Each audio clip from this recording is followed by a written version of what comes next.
തിരുവനന്തപുരത്തുകാരായിട്ടുള്ള ആൾക്കാർ പത്മനാഭന്റെ സ്വത്താന്ന് പറയുമായിരുന്നു. KSRTC ബസ്സിനെ പോലും അവർ ആ ഒരു അതിങ്ങനെ എന്താ പറയാ കൈമറിഞ്ഞ് വന്നതാണല്ലോ. അല്ല, നിശ്ചയമായിട്ടും. അപ്പം അങ്ങനെ പറയുന്നവർ ഇപ്പോഴും ഉണ്ട് ഇവിടെ. അല്ല, അത് യഥാർത്ഥത്തിൽ അത് വാസ്തവമാണ്. ഇവിടെ കാണുന്ന പല പുരോഗമനപരമായിട്ട്, ഉദാഹരണത്തിന് തിരുവനന്തപുരത്തെ ജനറൽ ഹോസ്പിറ്റൽ, ഡിസ്ട്രിക്ട് ഹോസ്പിറ്റലാണിപ്പോൾ. ആ ജനറൽ ഹോസ്പിറ്റൽ സ്ഥാപിച്ചത് അന്നത്തെ രാജവംശമാണ്. അവർ പിന്നെ സാധാരണക്കാരായിട്ടുള്ള ആളുകൾക്ക് ചികിത്സ കൊടുക്കുന്നതിന് വേണ്ടിയിട്ട് ധർമാശുപത്രി എന്നുള്ള നിലയിൽ ആരംഭിച്ചതാണ്.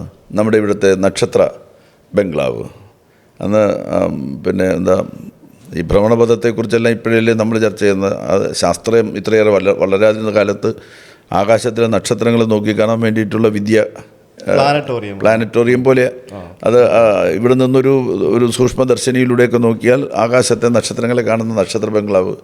ഇവിടുത്തെ ഏറ്റവും വലിയ ലൈബ്രറി, പബ്ലിക് ലൈബ്രറിയുടെ സ്ഥാപനം ആ കാലഘട്ടത്തിൽ നടന്നതാണ്. അതിനിപ്പുറത്തൊരു ഫൈനാൻസ് കോളേജ് അക്കാലത്ത് ആരംഭിച്ചതാണ്. ഇങ്ങനെ എടുത്തു പരിശോധിച്ച് നോക്കിയാൽ ആ കാലഘട്ടത്തിൽ ആരംഭിച്ച പലതും നമ്മുടെ നാട്ടിലുണ്ട്. പക്ഷേ പലതും ശ്രദ്ധിക്കപ്പെടാതെ പോയി. എന്തോ തിരുവനന്തപുരത്തിന് വേണ്ടത്ര ആ നിലയിലുള്ള ശ്രദ്ധ കിട്ടിയെന്ന് എനിക്ക് തോന്നിയിട്ടില്ല. ഏതായാലും ആ പീരീഡിൽ തിരുവനന്തപുരത്തിൻ്റെ പൈതൃക പദ്ധതികളെ മനോഹരമാക്കി ലൈറ്റ്നിങ് നടത്തി രാത്രികാലങ്ങളിൽ. അത് ഏറ്റവും പ്രധാനപ്പെട്ടതല്ല. ഇപ്പോൾ നമ്മുടെ പോലീസ് ചീഫിൻ്റെ ആസ്ഥാനം അന്നത്തെ ഒരു രാജകൊട്ടാരമാണ്. പോലീസ് ചീഫിൻ്റെ ആസ്ഥാനം. അതിനിപ്പുറത്ത് ട്രിവാൻഡ്രം ഡെവലപ്മെൻറ്റ് അതോറിറ്റിയുടെ ആസ്ഥാനം രാജവാഴ്ചക്കാലത്തോ ഉണ്ടായിരുന്നതാണ്. ഞാൻ നേരത്തെ സൂചിപ്പിച്ച CSI പള്ളി, ഇവിടെ ആ CSI പള്ളി നിർമ്മിച്ചത് CSI വിഭാഗക്കാരാണെങ്കിലും സ്ഥലമെല്ലാം രാജാവ് വിട്ടുകൊടുത്തതാണ്. പബ്ലിക് ലൈബ്രറി അങ്ങനെ തുടങ്ങി എല്ലാം, യൂണിവേഴ്സിറ്റി കോളേജ് ആ കാലഘട്ടത്തിലുണ്ടായതാണ്. അപ്പോൾ അങ്ങനെയുള്ള എല്ലാ സംഗതികളും ലൈറ്റ്നിങ് ചെയ്ത് മനോഹരമാക്കുക രാത്രി. അതിപ്പോൾ പിന്നെ പാളയത്തൊരു മനോഹരമായിട്ട് പള്ളിയുണ്ട്.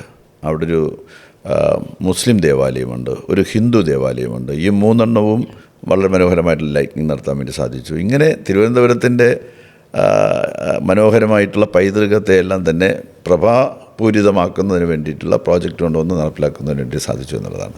തിരുവനന്തപുരം ശരിക്കും വലിയൊരു ബ്ലസ്ഡ് സിറ്റി ആയിട്ട് ഞാൻ എപ്പോഴും കാണാറുണ്ട്. ഒന്ന്, എയർപോർട്ട് സിറ്റിക്കുള്ളിൽ തന്നെയാണ്. എയർപോർട്ട് ഇപ്പോൾ ഡെവലപ്പ് ചെയ്തുകൊണ്ടിരിക്കുകയാണ് അവർ വീണ്ടും, അല്ലേ? അതാണ് എടുത്തതിന് ശേഷം അവർ കുറച്ചുകൂടെ കഴിഞ്ഞ ദിവസം ഞാനിവിടെ ഒന്ന് ലാൻഡ് ചെയ്തപ്പോൾ അവിടെ ഭയങ്കര വർക്കൊക്കെ നടക്കുന്നുണ്ട്.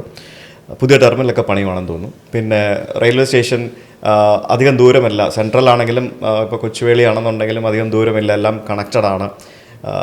നല്ലൊരു ഭയങ്കര വെൽ കണക്റ്റഡ് ആയിട്ടുള്ള, അത്യാവശ്യം നല്ല സാധ്യതകളുള്ള, പ്രത്യേകിച്ച് തിരുവനന്തപുരത്തിൻ്റെ മറ്റേ മലമ്പ്രദേശത്തേക്കൊക്കെ പോകും, അതായത് മലകളൊക്കെ ഉള്ള പൊന്മുടി പോലെയുള്ള മറ്റ് പല സ്ഥലങ്ങളിലേക്കൊക്കെ പോകുമ്പോഴത്തേക്കിനും എത്ര മനോഹരമാണ് ആ സ്ഥലം. ഏറ്റവും നമുക്കൊരു 1 മണിക്കൂർ കൊണ്ടോ 2 മണിക്കൂർ കൊണ്ടോ തിരുവനന്തപുരത്തെ ക്രോസ് ചെയ്ത് പോകാൻ നോക്കാം. പൊന്മുടിയിൽ നിന്ന് യാത്ര തിരിച്ച് നമുക്ക് കടലിൽ വരാം.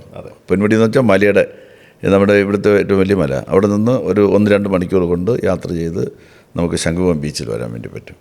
അപ്പോൾ അത്രയും സൗകര്യമുള്ള ഏതെങ്കിലും ഒരു പ്രദേശം ഉണ്ടെന്ന് എനിക്ക് തോന്നുന്നില്ല. എന്നുവെച്ചാൽ ഒരു ഭാഗത്ത് മലനിരകൾ, പിന്നെ തീരപ്രദേശം, കടൽ തീരം നടക്കുന്ന പ്രദേശം, മധ്യ നാട്, അങ്ങനെയൊക്കെ പറയുന്ന തരത്തിൽ വളരെ പ്രകൃതി മനോഹരമായിട്ടുള്ള ഒരു നഗരം തന്നെയാണ് തിരുവനന്തപുരം എന്ന് പറയുന്നത്. പ്രശസ്തമായ കന്യാകുമാരിക്ക് തൊട്ടടുത്തുള്ള എയർപോർട്ട് ഉള്ള സിറ്റി തിരുവനന്തപുരമാണ്.